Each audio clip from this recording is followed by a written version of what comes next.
যত হাসবে ততই নাকি মাদের চুল পড়তেই থাকবে। এই কথাটা কি আদৌ সত্যি? সো হ্যালো এভরিওয়ান, কেমন আছো তোমরা সবাই? আশা করছি সকলে ভালো আছো। আমার আরও একটি নতুন ভিডিওতে আপনাদের সকলকে স্বাগত জানাই। আশা করছি আজকের ভিডিওটা আপনাদের বেশ ভালোই লাগবে। রবিবার 4টি দিন সকালের কাজটা আমাকে করতে হচ্ছে না বললেই চলে, কেননা আমার শাশুড়ি মাই সমস্তটা করে নিচ্ছে। বাবা এই কটা দিন আমাদের বাড়িতে যে কাজটা করে সেই কাজটা এখন আর করছে না, এখন মাঠেই যাচ্ছে বেশ কয়েকটা দিন। সেই জন্য আমার শাশুড়ি মা সকালবেলা ঘুম থেকে উঠে ওই ঘর মোছা আর বাসন ধোয়াটা করে নেয়। সেই জন্য ওটার দিকে আমাকে আর হাত দিতে হয় না বললেই চলে। এদিকে মুড়ি খাবারটা তৈরি করে দিলাম, আর ওইদিকে জামা কাপড় কিছুটা ছিল আগের দিন, যেহেতু বলেছিলাম যে আমাদের সার্ফ দিতে নেই, তার জন্য বেশ খানিকটা জামা কাপড় রয়ে গিয়েছিল ময়লা। তো সেগুলোই আজকে কাচা ধোয়া করে একবারে মিলে চলে আসলাম। তারপরে আসলাম এখন চুল আঁচড়াতে।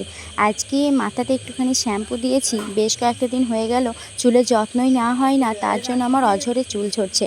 জানি না কেন মাদের মুখে বলতে শুনেছি যে এই বাচ্চারা যখন হাসে, মানে বাচ্চারা যত হাসবে মাদের নাকি ততই চুল পড়বে। শুরুর দিকেই আমার এরকম চুল পড়ার কোনো সমস্যা তো আমি দেখিনি। আবার আফটার ডেলিভারিও আমার 5 মাস অবধি কোনো রকম চুল পড়েনি। 5 মাস পর যখন আমি শ্বশুরবাড়ি এসেছি আমার সোনা বাবাকে নিয়ে, তারপর থেকেও কিন্তু আমার চুল অতটাও পরিমাণে পড়েনি যতটা এখন পড়ছে। হ্যাঁ, এখন আমার চুলটা কিন্তু প্রায় অনেকটা পরিমাণেই ওঠে। বলতে গেলে আমার চুলের লেন্থটা বড় হলেও চুলের কিন্তু গ্রোটা একদমই কমে গেছে। জানি না কেন, সময়ের চাপে হয়তো নিজের খেয়াল রাখতে পারি না, রাত জাগি, সেই জন্য হতে পারে। কিন্তু এই কথাটা আমি কখনোই মানি না যে বাচ্চারা যতদিন হাসবে মাদের নাকি চুল পড়বে। এই কথাটা আমার একদমই কুসংস্কার বলেই মনে হয়। কারণ বাচ্চা তো জন্মের পর থেকে সারা জীবন হাসতেই থাকবে, হাসি কান্না নিয়েই তো এই জীবন। কিন্তু তা বলে কি সারা জীবন মাদের চুল ওঠে নাকি? যদি এখন না ওঠে তখন সারা জীবনেও কিন্তু উঠবে না।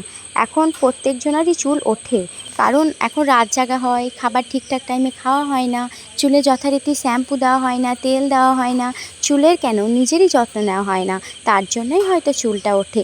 কিন্তু আমাদের এই এখন কুসংস্কারের সমাজে এইগুলোই শোনা যায় যে বাচ্চা যতদিন হাসবে ততদিন নাকি চুল উঠবে।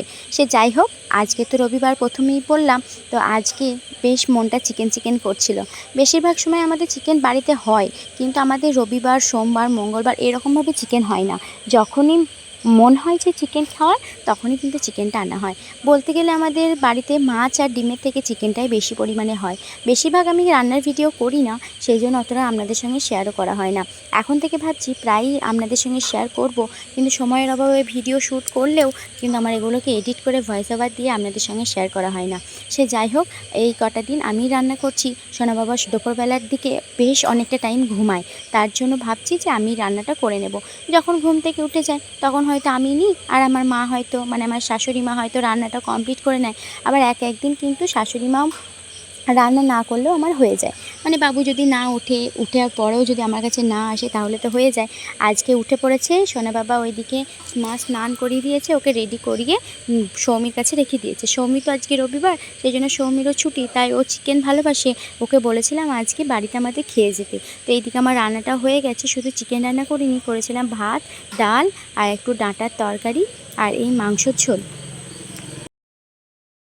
কথা বলতে বলতে এই যে আমার উনান পাড়ে কিন্তু রান্নাটাও কমপ্লিট হয়ে গেছে। দেখতেই পাচ্ছেন বেশ লাল লাল হয়েছে। লাল লাল হলেও রান্নাটা খাবার পর অতটা ঝাল হয়নি, যতটা পরিমাণে ঝাল দরকার ছিল। তাছাড়া বেশ ভালোই সিদ্ধ হয়েছে, মাংস বেশ ভালোই টেস্ট হয়েছে। আর সোনা বাবাকে যেহেতু এখান থেকে একটা মেটে দেব, সেই জন্য অতটা পরিমাণে ঝাল দিইনি। সোনা বাবাকে আমাদের রান্না থেকে দিলেও আমি ভালো রকমভাবে ধুয়ে দিই, কেননা ওকে এখনও নুন অতটা অবধি দিই না।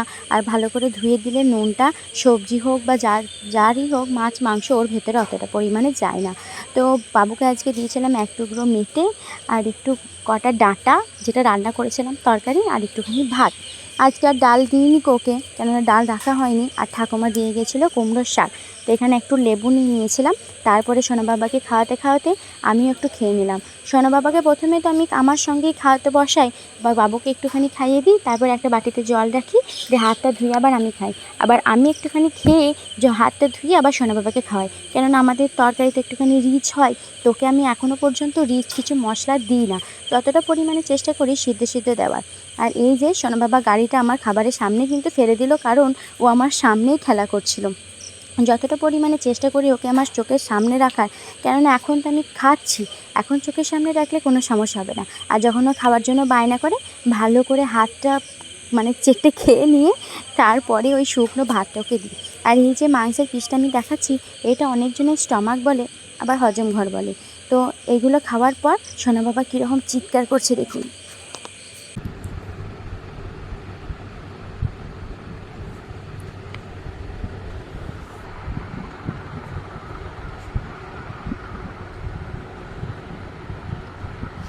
কি হলো, চুপ হয়ে গেলি কেন? সবাইকে দেখাচ্ছিস নাকি যে তুই কত ভদ্রই দাঁড়িয়ে পড়েছে? কি ব্যাপার, দেখো দাঁড়িয়ে পড়েছে, আমার হাতটা জাস্ট ধরে আছে, যা পড়ে গেল, যা যা পড়ে গেল, যা। আবার আসছিস? বল বল বল, বন্ধুরা কেমন আছো? বলো সব মিমিরা কাকুরা কেমন আছো? বল, কথা বল, কথা বলবি না? কথা বল, কথা বল, কথা বল, কথা বল, কথা বল, কত কত কথা বল, কথা বল, কথা বল, কথা বল, কথা বল। বলবি না? বলবি না? খেলার পর সোনা বাবাকে নিয়ে আমি চলে গিয়েছিলাম ঠাম্মার বাড়ি। আর ঠাকুমা করেছিল একটু বোঁদে কালকে রাত্রিবেলায়, তো আমার জন্য রেখে দিয়েছিল, আমি খেয়ে নিলাম। বোঁদে জিনিসটা আমার আগে প্রিয় হয়নি। সোনা বাবা আমার পেটে আসার পর থেকে যে খাবারগুলো আমি খাই না, এখন সেই খাবারগুলোই যেন আমার প্রিয় হয়ে উঠেছে। এই যে সোনা বাবা যে পরিমাণে এখন হামাগুড়ি দিতে শিখে গেছে, আমার মনে হয় না ওকে আমি আর এক জায়গায় বসিয়ে রাখতে পারবো। যতটা আনন্দ লাগে ও ছোটাছুটি করতে শেখা, ততটাই কিন্তু ভয় লাগে যে আমি যদি না থাকি, কোনো সময় হয়তো ওর কাজ ছাড়া হলাম, তখন ও যদি পড়ে যায়, কিন্তু কিছু করার নেই, ও তো বেড়ে উঠবেই, আর ওকে পড়তেও হবে। যতটা সাবধানে পারবো রাখার চেষ্টা করব। এইদিকে ওর কাকা ওর সঙ্গে খেলা করছে, আর ও বেশ হামাগুড়ি দিতে শিখে গেছে। এই যে দেখুন কেমন হামাগুড়ি দিচ্ছে, খুব আস্তে আস্তে দিচ্ছে। কদিন পর এটাও হয়তো তাড়াতাড়ি হয়ে যাবে, সোনা বাবা দাঁড়াতেও শিখে যাবে, কিন্তু স্মৃতি হয়ে থেকে যাবে এই ভিডিওগুলো।